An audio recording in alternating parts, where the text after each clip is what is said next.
ও মা গো, এত বড় মাছ! হ্যাঁ গো, তুমি যে অনেক দিন পর আজ এত বড় মাছ কিনে আনলে। বউ, কি বলবো আর দুঃখের কথা। আজকে গঞ্জে কিছু হাঁস উঠেছিল। হাঁসগুলো দেখতে অনেক নাদুস নুদুস ছিল। হাঁসগুলোকে দেখে আমার জিভে জল চলে এলো। তাই ফিরতে সময় ভাবলাম, আমার কাছে তো হাঁস কেনার মতো টাকা নেই।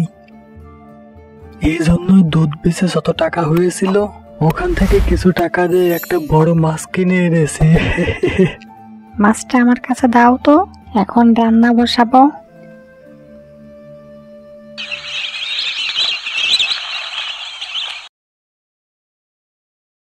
হ্যাঁ গো, শুধু দুধ বিক্রি করে আর কতদিন সংসার চালাবে? হ্যাঁ, যদি গরু দুধ দেয়া বন্ধ করে দেয় তাহলে তখন তুমি কি করবে? বউ, আমি যে এ কথা ভাবিনি তা কিন্তু না।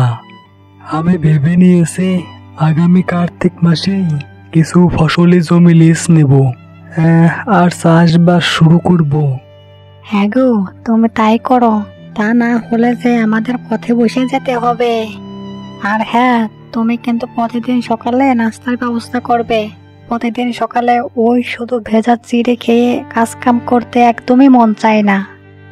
কি আর করব বউ, তুমি তো দেখতেই পাচ্ছ গরুটা দুধ বিক্রি করেই আমাদের সংসারটা চলে।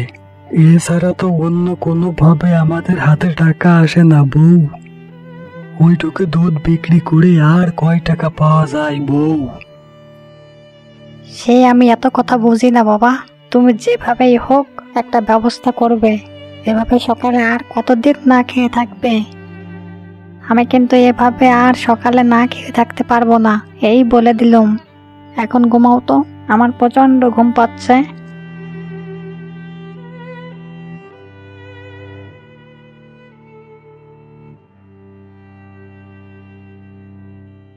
দেখি তো রিমন মিয়া ও তার বউ ঘুমাচ্ছে কিনা।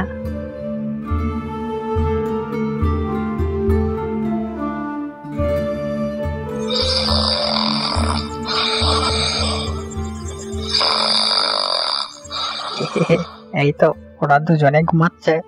এখনই ওদের ঘরে ঢুকে সব কিছু চুরি করে আনতে হবে।